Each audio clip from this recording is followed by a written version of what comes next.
Welcome, modern day mystics, fellow truth seekers, James and Justin back again, and we have another great interview on the docket today. We've got Rabbi Simon Jacobson from the Meaningful Life Center YouTube channel.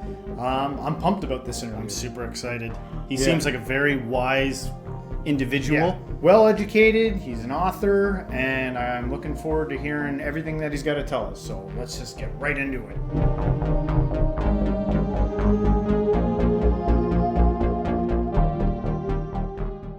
All right. Well, everyone, welcome to the show. We've got Rabbi Simon Jacobson. Thank you for joining us. My pleasure to be with you guys. I have been binge watching your content for the past 2 weeks, trying to understand you and where you're coming from. Believe it or not, we're kind of new to like some aspects of Judaism. A lot of what we know comes from our upbringing, kind of seeing through maybe an evangelical Christian paradigm. That's kind of where we come from, where we grew up.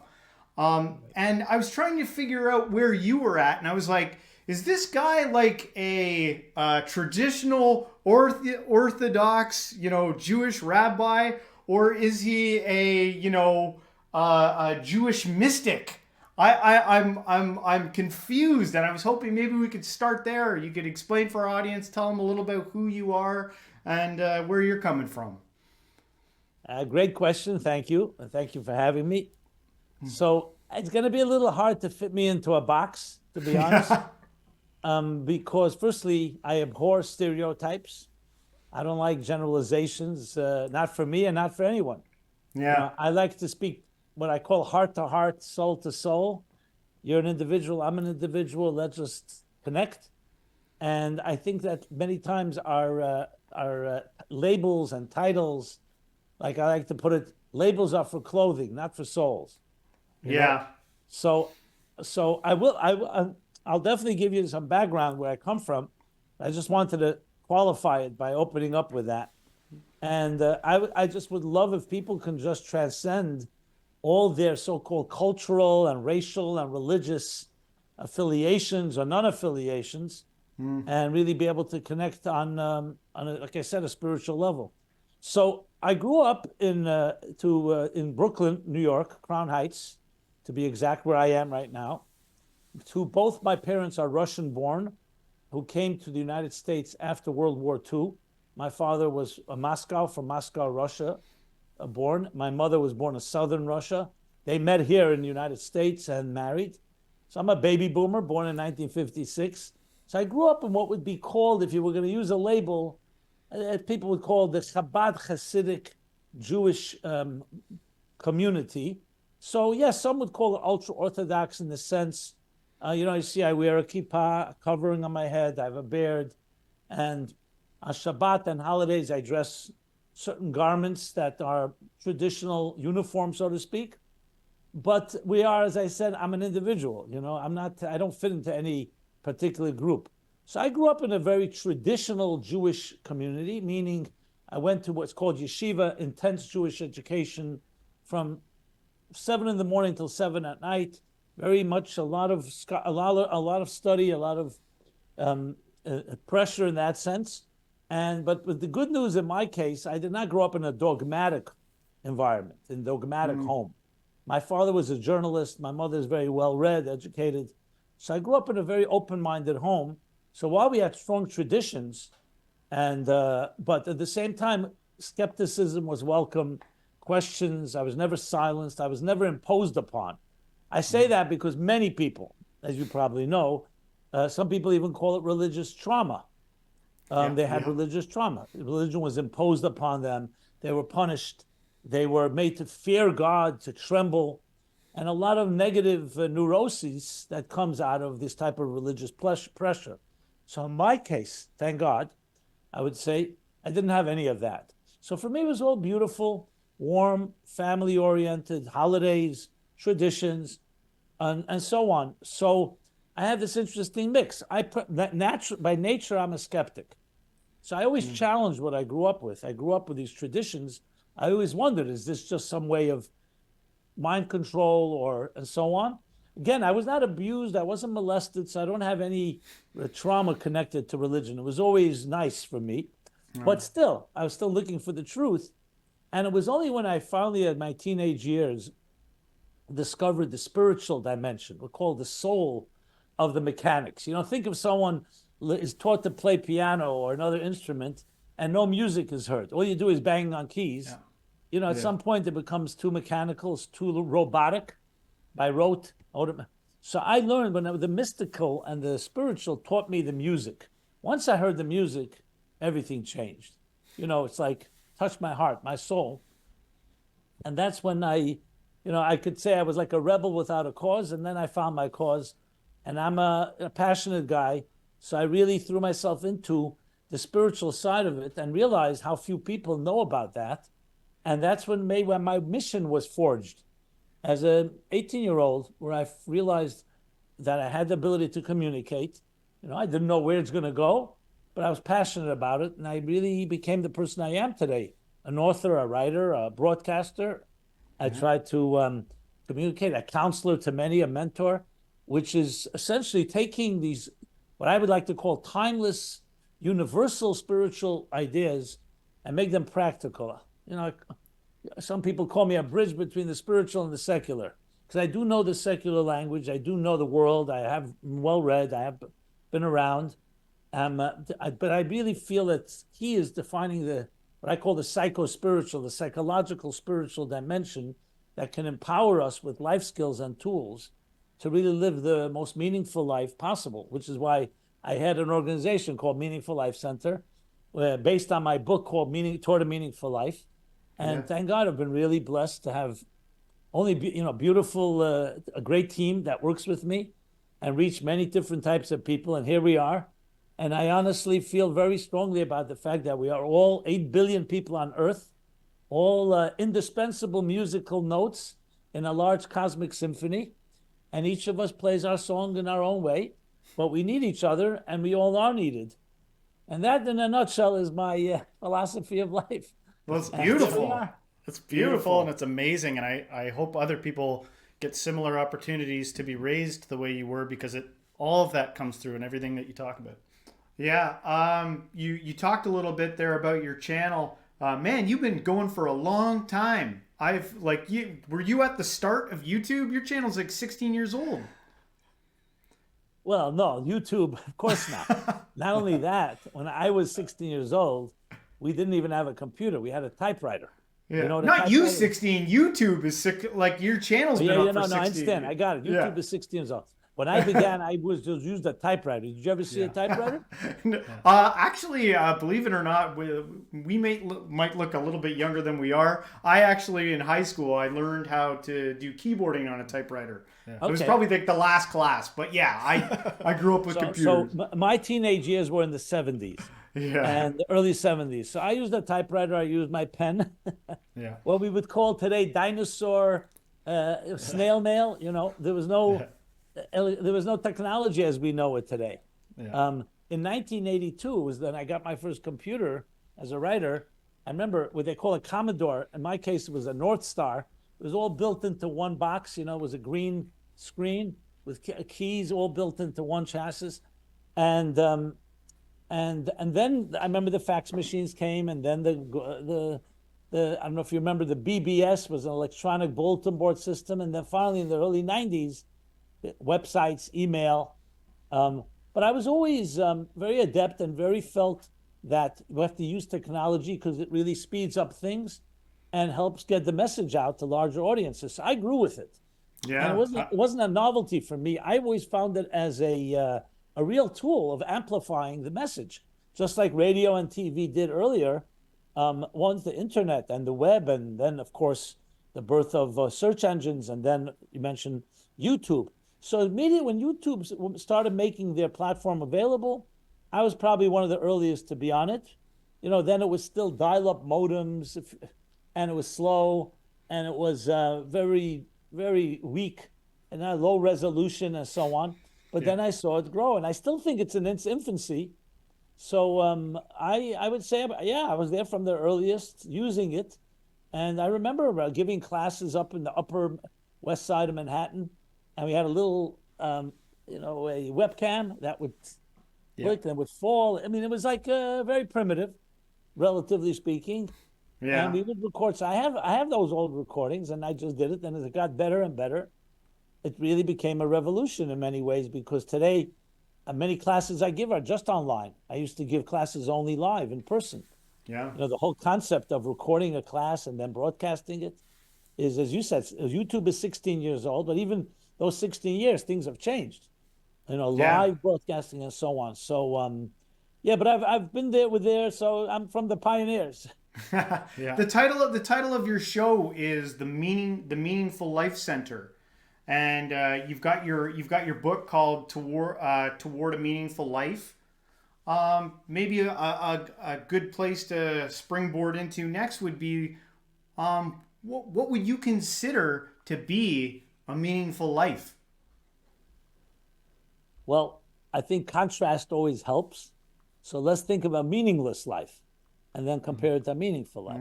A meaningless life means someone who's just living day to day in the here and now, instant gratification, no plan, no goals, besides material ones, like I want to make a certain amount of money, like to marry, settle down, have children, travel, but nothing on a cosmic level, nothing on a transcendent level. A meaningful life means someone who's driven by purpose, by meaning. I'll use a business example. Just like a business can't function without a mission statement, can a human being fully function and fully be their best without a mission? And a mission can't be to be happy or make money and be healthy. A mission statement has to be unique to you. You mentioned YouTube, you mentioned Google. Google's mission statement is to organize all the information of the world and make it readily accessible, something like that. Yeah. So a mission statement means using your skills. Like in my case, I would say using my communication skills, my writing, my ability to understand the psyche of people, psychology, to use it to make the world a little better. And so that's really what a meaningful life means. It means a mission-centric life instead of a survival-centric life. It's not just about surviving and existing. It's about purpose and meaning. It's about giving more than taking. That's the elevator pitch, if you will. Immediately, it brings to mind a question. Like, automatically, my brain goes into this thing of like, well, what if a strange fellow then appeared that was like, my purpose is to prove that meaninglessness can be something worth pursuing, or just take an antithetical position just out of sheer whatever. That's how they are, you know. Is there room for that? Because, in a lot of the things that you talk about it, and I think it appeals to a lot of people because there's a lot of conscientious people. There's a lot of pragmatic people, but I sort of represent what about the usefulness of chaos? Or what about the usefulness of really stepping into your enemy's shoes and understanding fully why they may be that way? If you could speak about that a little bit, because I believe that you're wise enough to tackle that. Great question. First of all, I don't see someone who doesn't agree with me or I agree with them as an enemy. I don't look at it that way. I think everybody is entitled to their journey and to their ability to explore. And being a skeptic, I understand very well that every story has another story. You can make a case for meaning, you can make a case against meaning, case for chaos. I'm not averse to that. And I'll talk about that a bit more in a moment. But this interesting way you phrased it was that's their meaning to find meaninglessness. So that's also me. Or to prove it. Sometimes I'll have said, I live to confound. Yeah. I guess I'm a little odd, but... It reminds me of that joke. If a guy says to you, I'm always lying. I'm a liar. I always lie. Right. What do you say? Are they telling the truth or are they lying? So right. I would respond the following, and I'll assume I'm talking to you or to anyone who is exploring that path or chosen that path. Like I said, if the person is an open-minded, intelligent person, I would have a conversation and love to hear the arguments. For example, I remember someone calling me and saying, I'm a big follower. I listen to a lot of your classes. I consider myself a student. I've always felt life had purpose and meaning until my father contracted Alzheimer's.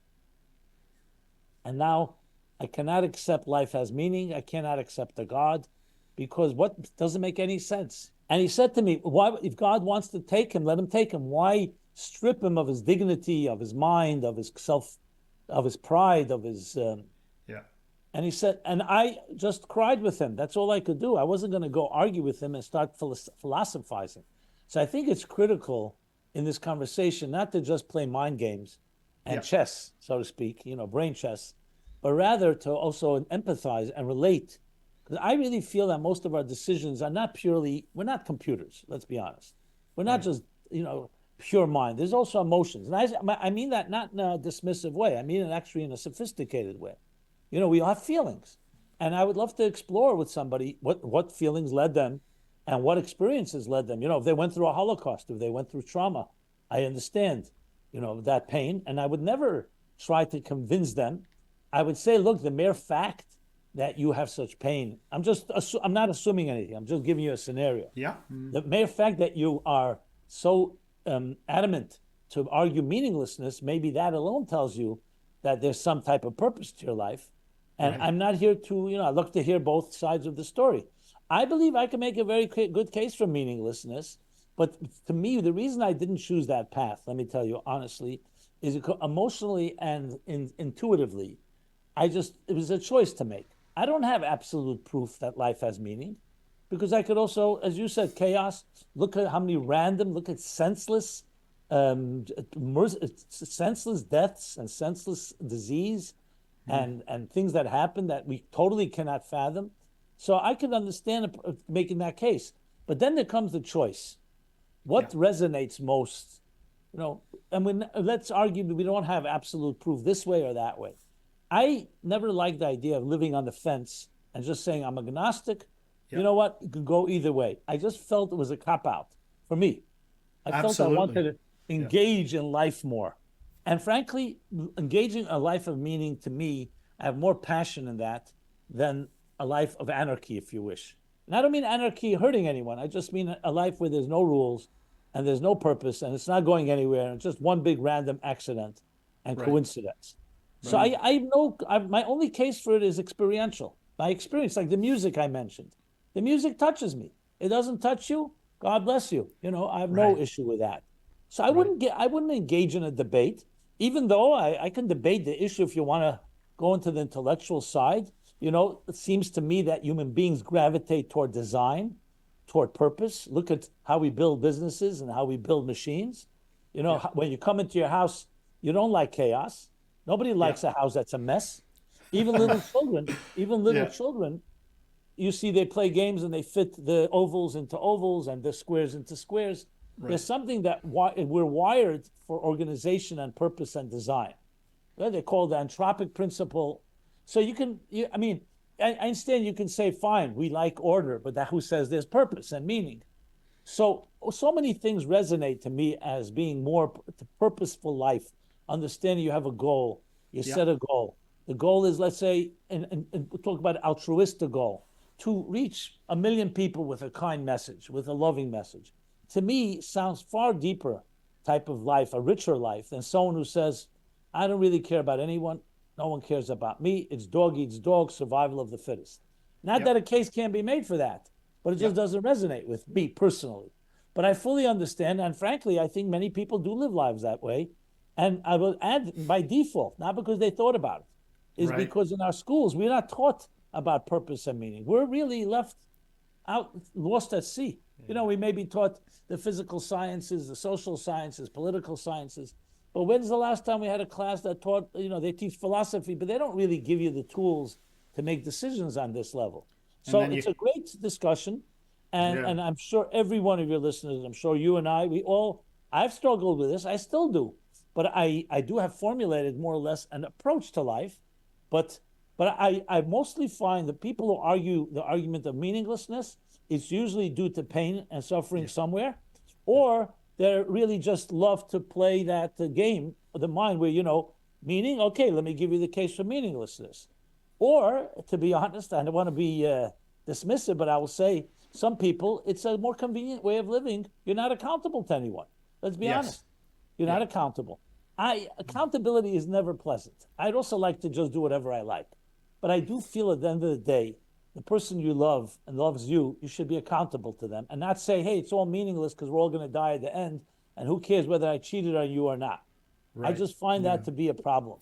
And then how do you actually live? Like, does your actions always consistently demonstrate that? I mean, somebody could be saying, oh, it's all meaningless and I'm an anarchist, but then still demonstrate that they are invested in life. That happens all the time too. And when push comes to shove, I assure you there's somewhere that they're ready to fight for for their interest. Yeah. So, but it's a good question because it's a good discussion. But I would ask anyone in the discussion, just be honest with yourself and don't just find excuses to justify your position. Be ready to hear an alternative argument. And I'm always open to these things. But I pretty much at this point, my experience, I sense when somebody just wants to play mind games and just philosophize to no end, as you probably know that. Right. So in your experience, if someone was lacking meaning in their life, they were feeling lost and they wanted to get their journey started, what would you recommend for them? What would be a good place for them to start in order to kind of start building that meaning? I must say one thing. I must commend you. You guys are a great team. Your questions are great. And it's very it's nicely structured. So, and it's all spontaneous. We didn't script it. So I just wanted to tell you that. I speak to many people and I like this rapport here. It's good. Same here. Very good. Same here. Good. Yeah. Loving it. Yeah. So, okay, great question again. I would respond, there are levels. Always look for the things that you gravitate to. For example, if a person likes music and they're just naturally wired that way, I would always say, find that purpose and that meaning in your music. Maybe you want to learn how to play an instrument. Maybe you want to study music. Maybe you want to just enjoy different types of music, But I always would like to add that when you talk mission, it's not just about indulging, it's also about giving. You'll see, even in business, even in pure capitalism and for-profit businesses, they'll never say our company's mission is to make money. Our company's mission is to serve a need that people have. Yeah. And if we do it well, we're going to make money. So I think the same thing on a personal level. I just recently, someone who really is a musician felt lost in life. So I said, why don't you go volunteer and play for children, special need children, or elderly, or people who are maybe going through dementia or Alzheimer's, because music has a type of therapeutic effect. And he told me it changed his whole life once he started doing it. So it's finding the things you already enjoy and trying to direct them to helping mankind. I don't want to sound like a cliche. So some people like to write. Some people are very much introverts, and they're very good at analysis and so on. Other people are socialites, social type, and extroverts. So I think it's critical not to try to be somebody else. Be yourself. There's a line, I don't know who coined it, that says, you were born an original, don't become a copy. But unfortunately, we're sometimes compelled to conform to our parents, our educators, social pressure. So it's trying to help really people find their voice. I mean, that's maybe the best way I can put it, to find their voice. And it could be, I mentioned music, it could be art, it could be travel, it could be many different things. So to me, it's exploring what do you gravitate to? What are you drawn to? What interests you? Here, you guys, I don't know how you got started doing this, but the fact is, I'm sure you're good at it, successful, you have an audience. You've used your skills and you've used the platforms to somewhat bring a spiritual message to people. That's very mission driven. That's a mission.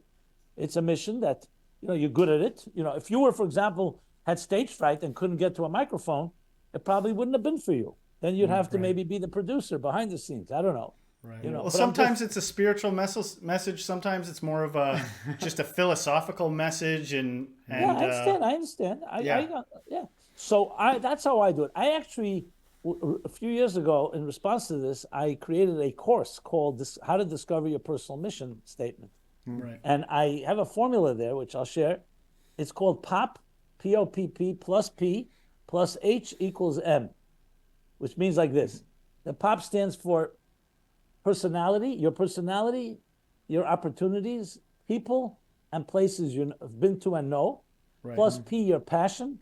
Plus H is a higher calling, something beyond you, equals M, your mission. So Right. what I try to do is help people get to know yourself. What's your personality like? Are you more emotional? Are you more cerebral? Are you more outgoing? In all these different things. Like in almost every law firm or PR firm, you have the writer and you have the person who sells it, who Right. sells the piece, who pitches it. Some Right. people are very good at that, and some people are very good at the back end. So understanding yourself and your opportunities basically are signposts that help you define what you're about. And remember, if you said something, I want my mission to be do something in New Zealand, but you've never been to New Zealand, you never grew up there. It's most likely not the place you have to go to. I mean, you can explore. So you speak English. Why are you trying to have a mission speaking French? Not to say again, you can always learn the language, but you see my point. You try to look at, let's call it the coordinates of your life that were not written by you. It's a higher, somewhat of a, we'll call it a hidden choreography. And you try to make sense of it and then say, how does it all add up to my calling, to my mission? That's the way I would advise and guide people.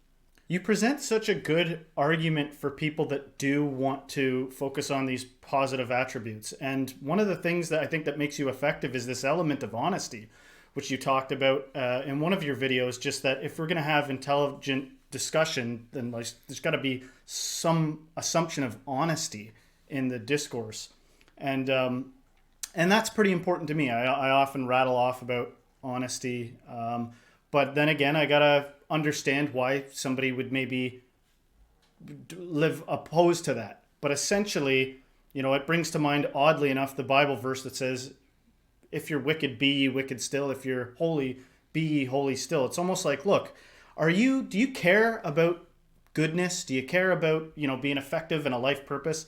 Then this is an effective way to pursue that. And maybe if people can do that without being distracted by media and everything else that distracts us, if they can listen to somebody like yourself that's laying it out, they can be more effective, and then hopefully it'll spread, if that's what you're interested in. I have a pretty big following on YouTube. Yeah. Many Muslims, actually. So I've been talking a lot about the war in Israel, all the issues. And I can assure you I get some hate mail. That comes with the turf. But I have gotten many, many comments of people who said, I did not agree with your first initial ideas, but your method is not argumentative. Right. You present it in a very calm and secure way. And I've changed my mind in some areas. I always find that to be awesome. I mean, I'm flattered, but more importantly, I find that to be that works because it's not what you say, it's how you say it. It's very easy for me to get engaged with you right now in a very hostile debate. You turn on an abrasive side of yourself and you start arguing, and it maybe it's good for entertainment, but it's not. It's like wrestling, but it's not necessarily. It's like the expression they say: you may win a battle, but you lose the war. You may win a debate, an argument, but you won't build a friendship based on it. Right. Especially in relationships, marriage, and so on. Yes, you could be right, or you could be happy. You could be right. Of course, it's not always about being right. It's not always winning points. It's about living a life, as you put it, honesty, sincerity, integrity. And to me, that's a big one because it all comes down to how you approach it. As I said, very often, to be very honest, most people unfortunately deal with insecurities. And they deal with a lot of, I don't want to say trauma in all cases, but insecurities, lack of confidence, lack of self-esteem, often beginning from their childhood. They were not validated. They had absentee parents or worse. And that's a very common thing today. I mean, there's a reason there's an opioid crisis. There's a reason there's addiction. There's a reason people are not just going out there because they're hungry, they're thirsty, and they're needy. And they're desperate for some relief from their psychic pains and whatever it may be. So often I find that people who are that way will develop philosophies that are just there to protect themselves. They're vulnerable. It kind of right away, and maybe I fall into the camp of one of these sort of somewhat dysfunctional individuals, because it brings into mind, if you're comfortable discussing this, just sort of openly here for a sec, it reminds me of like stories of this like Japanese anime called Berserk, where the main character, he's the hero, he's a protagonist, but he had like a severely traumatized childhood. But that part of that trauma actually makes him be the quintessential hero throughout the story. You know, like he does some bad stuff, but ultimately does the right thing in the end. But it gives him a tenacity and a veracity to be a warrior. And so many times, like trauma, even if you look at the big picture, it led to something that was like very good. So it just, maybe this is the last time I'll try to bring us back into this murky waters, but the idea of something good coming from something bad, it's like almost like, isn't everything ordained and justified under God? You know, and it returns me back to that first, you know, if you're wicked, be ye wicked still. If you're holy, be ye holy still. Like, how do you narrow down what really is good? Or is it always just a leap of faith in the end? I'm going to have faith that this is good. Okay, well, so let me say this. When I hear stories of that, like you just described, people who've harnessed and channeled their trauma and their pain and their grief toward tremendously noble and beautiful projects, it brings me to tears. Those are the most beautiful stories you hear. You know, Steve Jobs is an example. Right. You hear about his childhood, you hear about his traumas and what he did. And we're not talking about justifying all his behavior. We're talking about certain things. And I totally agree with you. It's pain that usually is the greatest catalyst for tremendous growth, because it does not allow you to be complacent. It forces you out of your comfort zone. And when you're out of your comfort zone, you usually create the most powerful things. The problem is that not everybody can get out of that place. And some people are still, the trauma continues to haunt them. Yeah. And they're just driven by the fears and insecurities and have not learned how to harness that energy. Yeah. Get out of it already. You know, like maybe there's a time where it skyrocketed you in the right direction, and then it's time to heal afterwards or something. Yeah, but what you're saying is absolutely the case. In so many, I can quote upon quote upon quote, like they say, people who've gone through pain are like a tea bag. You don't know how strong they are until you put them into hot water. You know, there's the expression, the olive does not produce oil until you press it. Pressure, right. Tension. So what we'd like to pray for is, God, give us the least amount of tension in our lives, but we need some tension. We need some angst.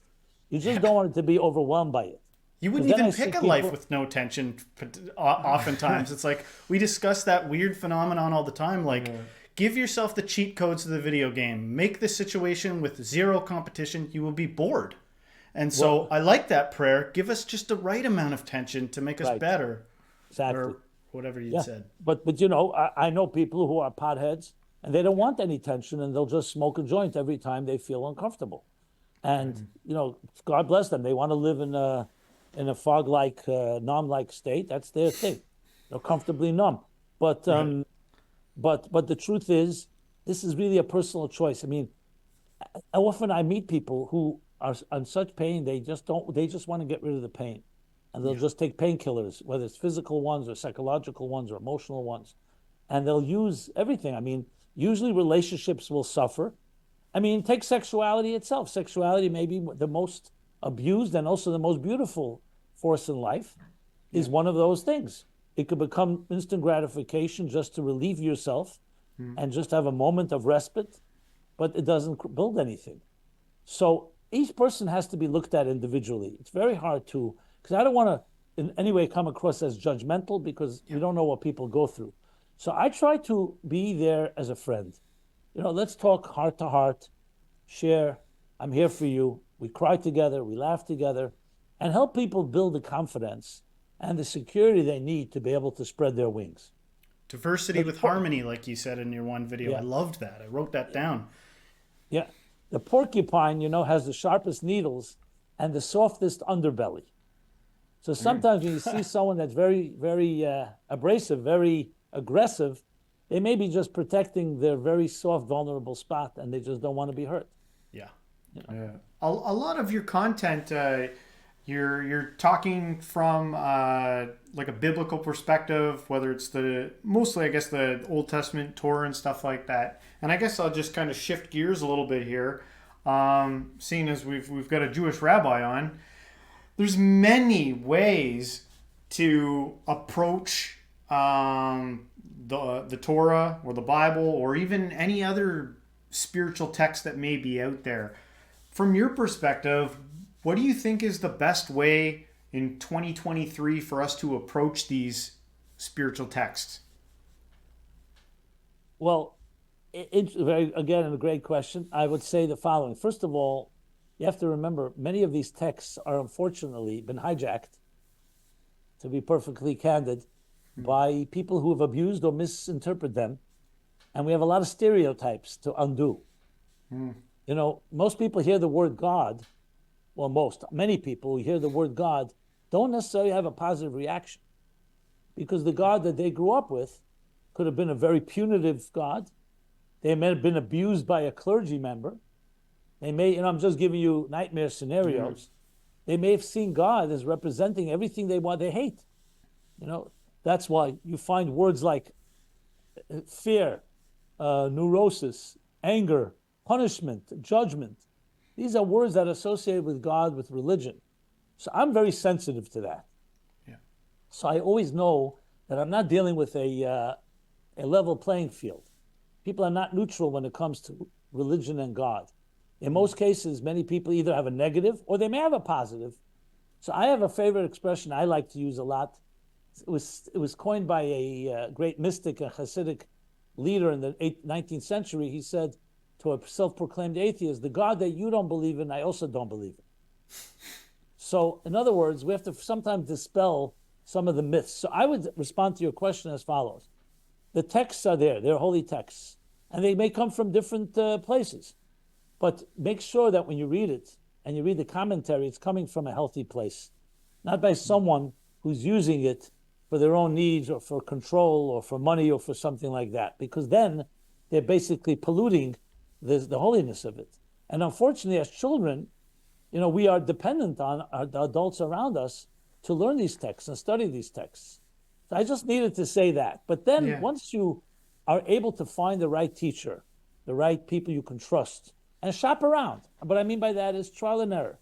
If someone says something to you quoting the Bible or some other text, you know, you can challenge them. If something doesn't resonate with you, you're allowed to question.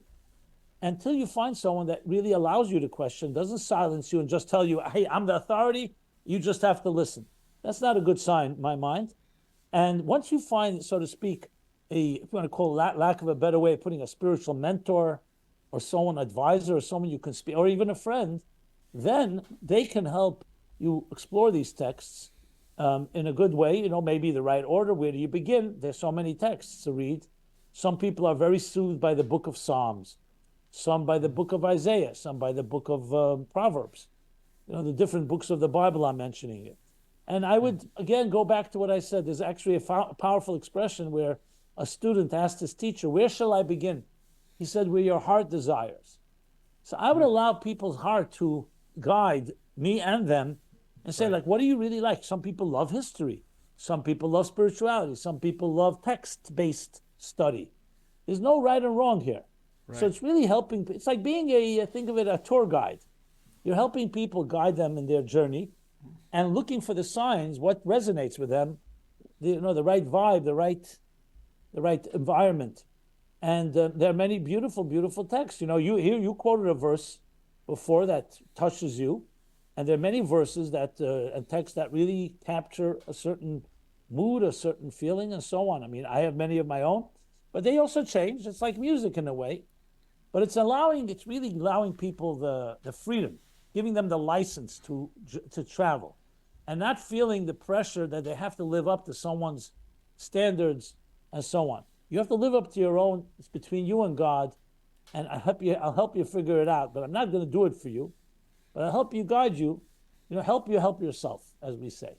What would be the most surprising book somebody would resonate like? I really love numbers, or like I get lost in genealogy or something. But for some reason it makes me think about Ecclesiastes. You know, maybe somebody's in a dark place and they read Ecclesiastes and they don't feel so alone, but back in the day, it always seemed like when you heard, you know, from where we came from, it was all Christian. A lot of people would be like, start with Matthew, you know, or something like that. Like they would always say the same sorts of the Gospels or something. Look, the simplest way is try anything you gravitate to and see how it goes. Yeah. You know, if it tastes good and it's like you feel comfortable, it's comforting, use that by all means, you know. it doesn't always have to be text. It could be a prayer, it could be a song, it could be a statement. There are different lines that we have: a poem, a hymn. Yeah. I often recommend people in the morning. There's a traditional Jewish prayer, but it's really universal, right? As soon as you wake up, to say, "Thank you for returning my soul to me." One line, that's it. Thank you for returning my soul to me, which makes you, first of all, focus on gratitude. Secondly, that you have a soul. And thirdly, that the soul was renewed. You have a new contract. You have, and a one line like that, if it's like a mantra that you think about, I'm not talking about lip service. One line like that can change your life because it becomes the way you set the tone of your day. So I have different ones I use, but I always like to help people. I say, read and see read something, come back to me. Like people read my book, Toward a Meaningful Life. I said, what chord did it strike in you? And they tell me, and I say, okay, so here's some more in that direction. I really look at it that way. I think it also is empowering to people that it's not me or someone else telling them what to do. I'm helping you, like I said, help yourself. It's very empowering to help people, to teach them, like they say, don't teach people what to think, teach them how to think.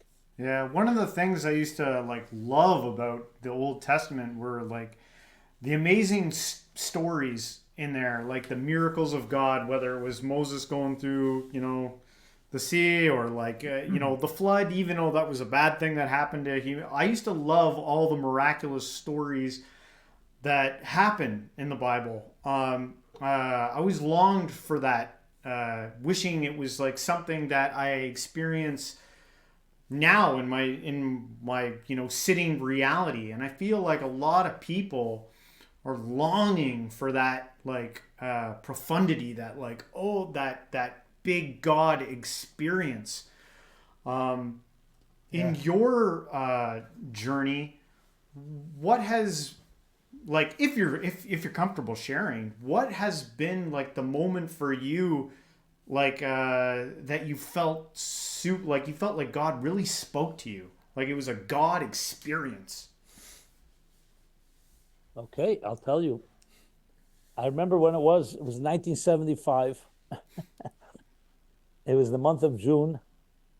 It was a holiday called the Shavuot holiday, when they celebrate the revelation at Sinai, the story in the Bible about when Moses goes up on the mountain, receives the Torah, the mandate of God, basically what we call a blueprint for life. And I remember listening to my teacher, his name was Rabbi Schneerson, Rabbi Menachem Mendel Schneerson, known as the Rebbe. And he was speaking about the event. And he said the following, I'll just paraphrase. He spoke in Yiddish, so what I'm translating into English. And he spoke about now what was the real power, the real transformation that happened at Sinai.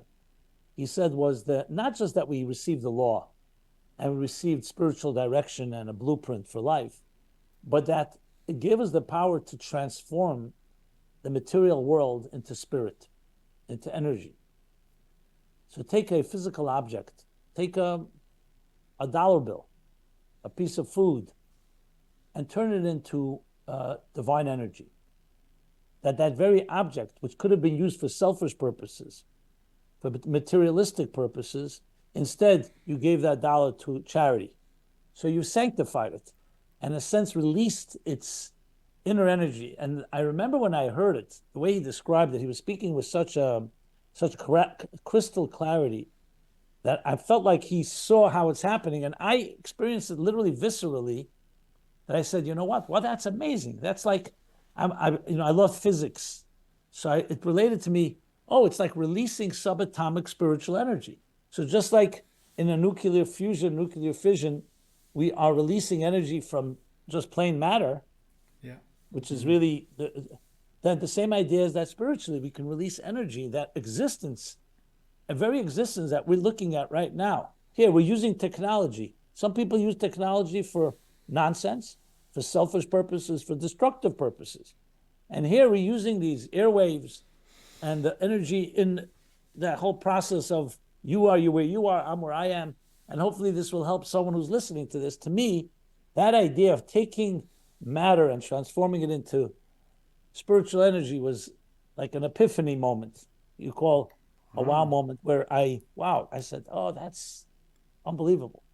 I want to be part of that. That is And amazing. yeah, I that love the was idea of recontextualizing situations over and over and over again.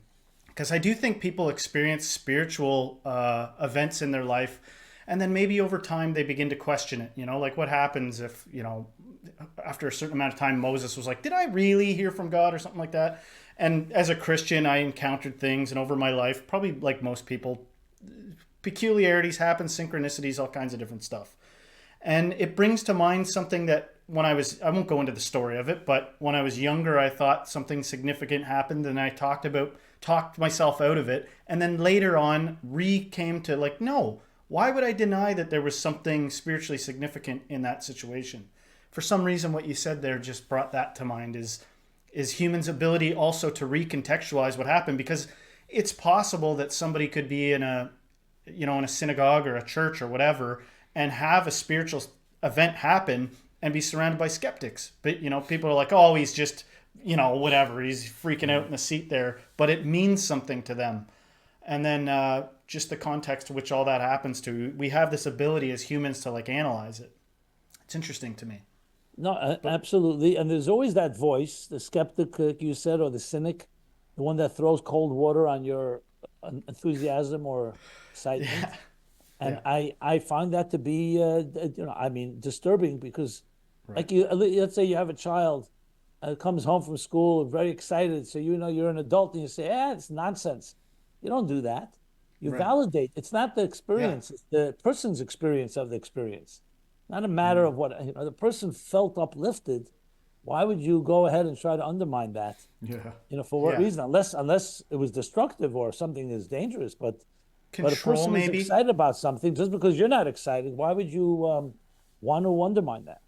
Right. Yeah. Just maybe people struggle with feeling out of control when they see something like that happen. There's a lot of Or, compelling stories out there. And then absolutely. maybe people just, maybe it's even jealousy. Maybe sometimes people wish Jealousy, that they had it. or You know. resignation. They came to a point where misery loves company, and Right. they've lost hope, so they want other people to lose. Remember, as soon as you see a person that's hopeful, it makes you feel inadequate. By contrast, yeah. For those who are longing for connection to God or source or whatever you want to call it, what would you recommend as like a step for them to take in order to like come, I don't know, have an experience where they can kind of connect with God or feel like they're meeting with God? Look, the first step was always creating space for it. If you're busy going 90 miles an hour on a roller coaster, merry-go-round of your life, and you're all caught up in that, it's very hard to hear the music, so to speak. There's just too much turbulence. There's too much extraterrestrial, extracurricular noise. So I think if anyone is serious, the first step, you have to create some space, where you are, whether it's silence, where you are separate from that whole rush hour of life. Yeah. That's what we call either meditation or some other form of private space. It doesn't have to be long, but you have to shut out all those outside sounds. If you're busy answering phones and texts, how's God going to get in? There's no room. It's Yeah. like one of the great mystics said. They asked him, "Where's God?" He said, "Wherever you let him in." Yeah. It's like, but if everything is sealed off because you're so busy, you say, "Come back to me tomorrow," or I don't have. It's not going to happen. So I see it as every one of us has to find some oasis, some type of space, some silence, some quiet. I often use this as a exercise. I say, if as much as you're able, close your eyes, your ears, your taste, touch, and smell. Those are your sensory tools that stimulate, even hyperstimulate. And we don't even know to the extent how much that controls our lives. Suddenly a celebrity walks into the room, everybody's going to stare. Sounds that distract us. And same thing with smells, taste, and touch. When you shut down your senses, what happens is initially you may think you're going to disappear, but you won't. You'll be left with yourself. Without that, because remember, you don't need eyes and ears to hear or see yourself. Yeah. because you know you exist. It's really mostly to interact with the world around you. And it's getting to know your soul, and your soul is right there, but you need to push aside and strip away. And Michelangelo said it beautifully. He said, how do you sculpt those beautiful angels in the marble? He said, I saw the angels trapped in the marble, and I carved and set them free. You have to set your soul free. And that's like you have to get rid of the weeds so the flowers can emerge. It's not like finding God out there or finding your soul. It's right here. But you need to put aside all this, chaos. chaos. It's amazing how many examples that there are, whether it's Moses on the mountain, or Joseph locked up in the prison cell, or Jesus in the desert for 40 days and 40 nights. It's so hard for us for some reason. Or individual in pain has been forced out of their comfort zone. Exactly. Yeah. It's incredible how go we are, and I feel like the world we're living in is almost trying to like prevent you. Sometimes I feel like it's purposely trying to make it so you can't have that moment. Well, in Jewish mysticism, there's much talk about how God conceals himself very deliberately to give us the ability to choose. Like, think of a parent who may hide from the child in order to elicit the child's ingenuity to find the parent. So it's existence is predicated on a certain amount of blindness that our consciousness is not aware of higher consciousness, and we need to struggle to find it. And as Leonard Cohen, who happened to be my friend for a number of years, would sing, he says, there's no perfect offering. Life is filled with cracks, but it's through the cracks that the light gets in. So, it's like to be able to experience higher consciousness, you need to, we talked before about tension. You need some crack, you need some tension, something out of your comfort zone. It's very hard to find God in your comfort zones. Because you're comfortable with yourself. You have nothing bothering you. Yes. In one of your videos, I found it pretty fascinating. It was a discussion about happiness, and you used as an example somebody that's like, I'm not happy because I'm depressed. And it's like, I'm paraphrasing it. People should watch all your stuff to find out what I'm talking about. But essentially it was like, somebody going around saying they're depressed and that's why they're not happy. And it's like, well, have you considered being happy to like dispel your depression? And it gets me into it takes me into ideas of reality, what's real, what could you, because the world sometimes will try to disprove something that's real to you. But I have found that there's an effectiveness in, say you decide you're in a funk and you decide, I'm going to go be around happy people. I'm going to expose myself to happy things. I'm going to bootstrap myself into happiness. There is an effectiveness to that. And maybe all of a sudden you find yourself having happy experiences and a happy life. It becomes up to you to decide the validity of that to some degree. And, I'm of the mind that like, there's nothing that isn't spiritual. The channel's called Stay Spiritual, but it's like, I'm open to the idea that brain chemistry is in a sense spiritual. All kinds of different things are spiritual, and you could talk about the dark side and the light side, but that is, if you're willing to accept it, a possible means to help you is somebody say, have you considered being happy to be happy? It's like it's even myself. I know that at times I would be quick to like disregard that. That's not a real answer. And sometimes it isn't if something's severe enough. But there's something to it. And then it gets into questions about the reality of it and whether or not that's an honest take, and then what evolves out of that. It's like, were you wise to all of a sudden just choose to be happy? Maybe there was some purpose to being depressed for a while, Sorry, I just threw that out there. I just had to like get that out of my head because it came up when you guys were talking about this idea of the world's seeming desire to shut out, this kind of thing, and your own drive to stoke that fire of God, Well, my comment to that would be, sorry, I guess all you can do is comment to it. No, it's not, since you mentioned it already, I'll just give a short comment, which is, there are also ways to get yourself. See, the problem is it's a victim mentality. When you start saying, oh, if happy things happened in my life, then I'd be happy, as if it's going to come from somewhere else. And the same thing with negative things. As if negative things define your life, you define your life, and you figure out how to navigate it. Life is going to have ups and downs. That's a given. You can't just say, I'll be happy in the ups, but I won't be happy in the downs. You have to always have confidence in your navigational skills. I always use the example of a good swimmer.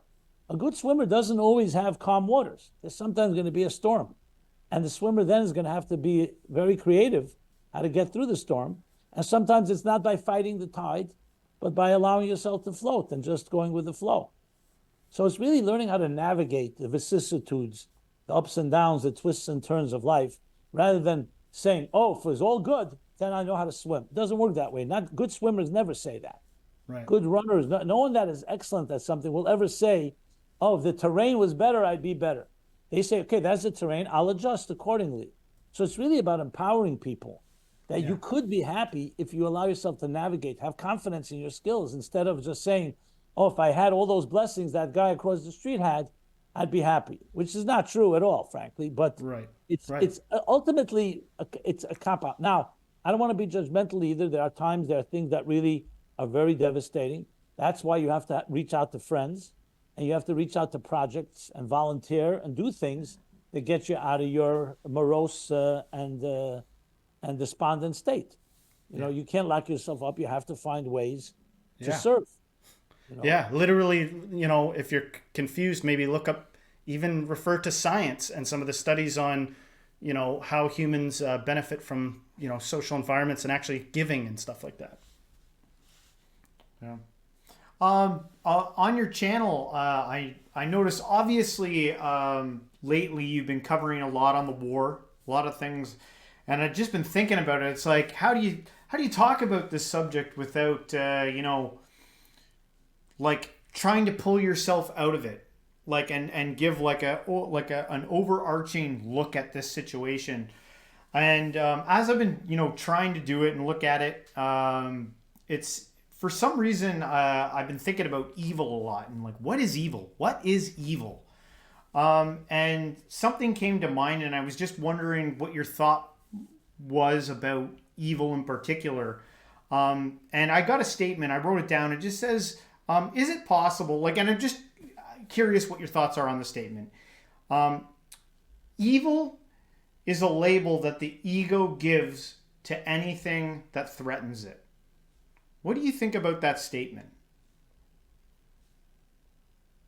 It's an interesting statement. I have to think about it. The problem I have with the statement is I have to know what ego means. Is the ego a healthy ego? If it's coming from an unhealthy ego, then not necessarily. You know, Hitler thought that the Jews and the gypsies and homosexuals were threatened to him. So I wouldn't say that but the problem is, I think it's more than just ego feeling a threat. I think it's more about who decides, who runs the show. You know, do I have a right to take, God forbid, your life because I think that your ideas are different than mine? I'm not talking about self-defense now. Yeah. Someone's coming to attack you. You need to protect yourself. But just go ahead and do something. So it's an interesting, I have to think about it. I think I understand what whoever wrote that is saying. They're trying that to was say, me. I came up with that statement. Oh, okay. Fine. Yeah, that's fine. But the problem with that is that it becomes very subjective. Is there such a thing as objective evil? Because based on what you're saying, what happens if my ego is a healthy one and I feel that you're a threat? That doesn't make necessarily you evil. It depends on other circumstances. So I would need to hear more context, to be honest, to be able to really... I don't know, it just came to mind. I thought I'd throw it out there. We were discussing it. That we boiled it down to that. It was, I had a whole other ways of phrasing it, but I just boiled it down. Remember this also. Ego itself is a question whether ego is evil or not. You know, I come from a school of thought where ego can go both directions. There's nothing wrong with having a healthy ego where you are protecting yourself and your loved ones, and you're not a doormat that people are stepping over all over you. You know? But evil is when the ego becomes, it's all about me, and there's nothing else but me and my interests, and then that borders on selfishness, and then ultimately narcissism, which can be the root of all evil. Ultimately, that human beings can perpetrate terrible things upon one another. You know. Seems like at the end of the day, a good grounding mechanism for all of this is to like weigh the philosophy or the text versus your actual experience, and then go from there, because there's going to be commonalities and patterns within healthy folks versus maybe extremes of things, right? So if you're part of the collective population and you're, generally in favor of humanity making it in the end, and then you look at your own, like, is there anything I do care about? Is there anybody I love? Is there any? And then you take that philosophy in, because if you do nothing but philosophize, it's my opinion that that's like a short road to insanity. Like, you will end up probably at not narcissism, nihilism. Nihilism. Yeah. So I guess that in a nutshell, what I'm saying is, part of the thing I think that can help people is to really actually acknowledge what they do care about, what they almost involuntarily care about. And I would also throw in one more thing: humility. Humility. Yeah. Yeah. Because especially if you are very passionate, and especially if you're religiously passionate, it's so easy to cross the line where you are self-righteous and you say, God wants me to kill that person because they're an infidel, because they're decadent, because they're sinful, or whatever it is. Yeah. And that's where, one second here. You're not God, and you need to be humble, because you may be right, you may be wrong. And even if you're right, who says you were given the right to go hurt someone else? Yeah. There's a lot to be said. And I think especially the humility is critical. That's why about Moses, one of my favorite verses is that this great man Moses, the greatest prophet of all, was the humblest man that walked on earth, it says. Not because he didn't know his virtues and his gifts, is because he said to himself, these were God-given gifts. It's not mine. And had someone else been given those gifts, they may have done better than I. So he always was saturated with humility, which was the essential, basically, checks and balances, the reality check, that he does not cross a line in the name of religious fervor or passion or truth to the point that he could hurt another person. Good, healthy inhibition.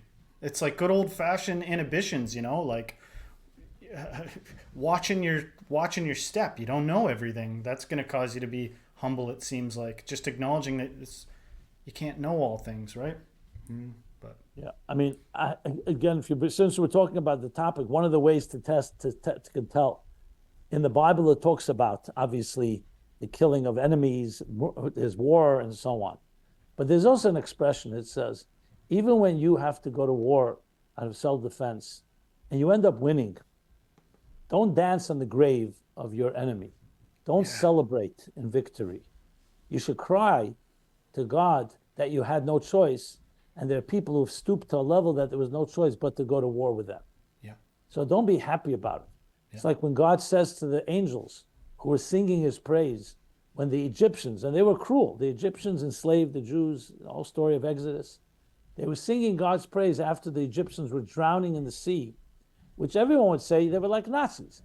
And God said, these are my creations drowning. Why are you singing praise? Yeah. Cry about it. Yes, there was no choice but to cry. Don't think of it like some type of, And that's what I find also a very good litmus test if you really want to see. You feel you have to go to self-defense, war is one thing. But to celebrate death or to celebrate the killing of anyone, even if you're completely justified, since when do you celebrate death? That's just not godly.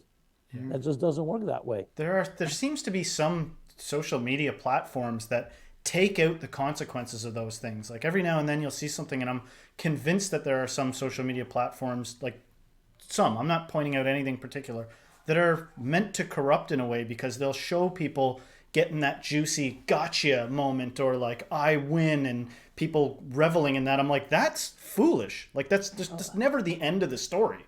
And well, you see that on some TV programs as well. Yeah. There's a certain element, they want to humiliate someone. When I was a child, I remember, I'm sure in kindergarten and school, we had musical chairs, the game. Remember musical chairs? Yeah. Enough chairs. Let's say 20 people in the classroom, they put 19 chairs and they start playing a song, and then everybody has to grab a seat when the song ends. So there's always one child left out. Then 18 chairs, 10, 17. And I remember there was always a kid in our class who was always slow, and he always came in last. And I always felt for him, because there was this humiliation, So I once myself very deliberately did not sit down so he could sit down, because I felt that there's, even though it's a very innocent game, but to me it felt, why should you play a game that one person has to feel? I understand contests and I understand competition, and someone has to win, someone has to lose, but you don't have to celebrate humiliation. You don't have to say, you're fired, you're out. Yeah. You could do it in a kind way. There's ways to do things that preserve the dignity of a person, even when they're, and unfortunately, people like entertainment. Again, they want winners and losers, and they want the loser to really be humiliated. Yeah. Now, in times of war, when you're dealing with World War II, the Nazis, the Japanese who refused to surrender, there you have no choice, unconditional surrender. But that's life and death, and that's a whole, but not in the regular wear and tear of life. Shouldn't be that way. Do you think we're evolving? Do you think we're getting to a point where we're going to get to transcend this chaos? Like, I do feel, in some sense, like some people have said, like, if you look back into the world history, it's probably never been better than what it is now, depending on where you are, I guess. But, like, do you think we are getting out of this? Do you think there's hope for humanity? Absolutely. I'm from the optimist. I totally agree with that statement. If you look at the trajectory, I'm not talking about ups and downs. The trajectory is that Steven Pinker has his studies that are very accurate in the sense you show lower rates of violence and war and bloodshed. That doesn't mean we're out of the woods. There's plenty of it. We see the violence, we see war and so on. But comparatively speaking, it's definitely getting better. And I do think today, for example, I remember a few years ago, there was an earthquake in Haiti. And all the countries in the world were competing to bring humanitarian aid to a little island in the Caribbean, Haiti. If you know any history, you know what happened when there were earthquakes or volcanoes in Greece or in other places or in Rome? All the neighbors raped and pillaged their neighbors and completely took advantage and exploited. So that's a big sign. Why is America, with all its flaws, spend billions of dollars in aid? And I'm not saying we agreed with all their policies, but they are giving millions. It's our taxpayers' money, and the taxpayers tolerate it. The idea of charity and giving and helping the needy is, to me, one of the most messianic developments that have evolved. So it gives me a lot of hope. Yeah. Because I see a lot of beauty. I'm not dismissing, and I'm not naive. I understand we still lock our doors. There's plenty of predators and plenty of criminals and so on. But overall, it's become popular. It's become institutionalized. Human rights and so on. Yes, there is discrimination. There's racism. There's anti-Semitism. But on a institutional level, the government of this United States you can prosecute someone for persecuting you, which is very different than the time of the monarchs when you go back 3 centuries and where individuals ruled the world at their own whim. And most cases, they were not very benevolent. Once in a while, we were lucky. But they one word and they could control your whole life. So I do feel that there are certain freedoms and so on. Do we have work to be done? Yes, that's part of why I'm here. I feel that's our mission, is to help take that energy and keep pushing it. Because I believe at the end of the day, people are fundamentally good. And even when you see evil, it's often as an absence of good, means either misinformed or brainwashed or ignorant. I don't necessarily feel that there are people who are born evil. I'm sure there are exceptions. But I do see, like I mentioned with Michelangelo, I do see goodness in people. Unfortunately, the goodness can get trapped and become something very different. But that's why those of us that are bearers and see ourselves as ambassadors of light, remember, light dispels darkness. So to me, very much part of my mission is to bring as much light, shine the light, and the maggots run away. The more you can bring this noble standard, I think the higher we move the needle, and the higher the standard becomes, we change the world in that way. And I do believe a grassroots effort continues to grow and swell. I don't have much trust in the institutions themselves, in the establishment, because their politics and money and control and other things weigh in. But I do believe in the grassroots, in the crowd mentality, so to speak. But it still takes a lot of work. So those of us that see need to share and make sure that the groundswell continues to have that ripple of butterfly effect. I feel like people gotta, if they don't have it already, cultivate an ability to learn, because so many things affect how you're looking at something. Like you might meet somebody that seems really icy, like they just like, bro, I'm not even affected by this. I have no compassion in me. And then it's only after like all the chips are down that you learn that it was a facade, that they actually are sensitive. And I like that you have trust that people are fundamentally good. It's, what else are we going to do? You know, trust that people on, you know, the deepest part of them are good, and recognize the good steps that we're making forward. I think that those are good things. Yeah, absolutely. Well, I think that's a good positive note to come to an end on. But before we go, why don't you let our audience know where they can find you, what you got going on, and let them have it. Absolutely. Thank you. So firstly, I have a website called meaningfullife.com. That really is the repository where you can find, we have a pretty robust schedule of activities, of events, programs, recorded, live, written material. I think you'll find everything in the entire spectrum from A to Z. So meaningfullife.com. And it's constantly being updated. I have a pretty, very successful growing website, YouTube channel. Also Meaningful Life Center, Simon Jacobson, my name. And I definitely welcome you to subscribe, check it out. And I think through that, you already can find all the other, I'll call them the derivatives, if you wish, that I am involved in. And please see me as a friend, as a resource, as in any way that I can be of help in your spiritual journey. I feel that's my mission, my calling. And I hope I could be, I could benefit from you as you can benefit from me. Like I said before, we're all musical notes in a large cosmic composition. You know. Amazing. Yeah. Well, Rabbi Simon Jacobson, thank you so much for joining us. God bless and take care. Thank you for having me. It was a real honor and pleasure.